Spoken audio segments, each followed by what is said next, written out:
Hi friends,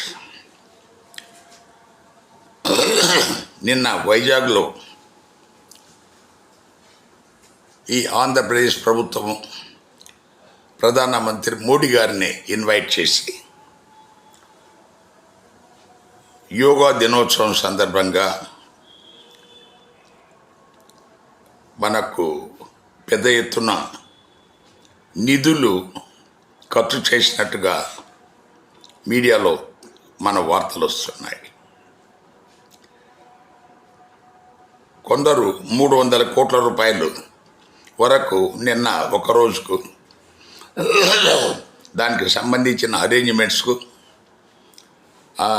సంబంధించిన record కోసం, మన గిన్నిస్ రికార్డు కోసం చేసే ప్రయత్నాల్లో భాగంగా దగ్గర 300 కోట్ల రూపాయలు ఖర్చు అయినట్టుగా చెప్తున్నాను. అంతకుముందు మనకు జగన్ గారు 400 కోట్ల రూపాయలు, 300 నుంచి 400 కోట్ల రూపాయలు ఖర్చు పెట్టి అక్కడ రాజభవనాలు కట్టారు అని మనం చాలా అందరము ఆందోళన చెందాం. ఈరోజు రాజభవనాలు ఉన్నాయి, ఆయన జగన్ తీసుకుపోలేదు. వాటిని ప్రభుత్వం వాడుకోవచ్చు, దాన్ని లీజ్కి ఇవ్వచ్చు, అమ్ముకోవచ్చు, ఏదైనా చేయవచ్చు.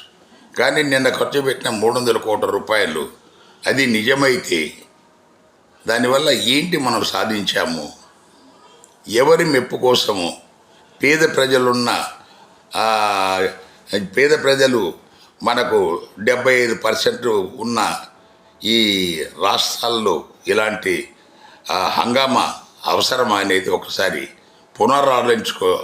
పునరాలోచించుకోవాలని మన చంద్రబాబు నాయుడు గారికి, మోడీ గారికి ఈ వీడియో ద్వారా విజ్ఞప్తి చేస్తున్నాం. Thank you.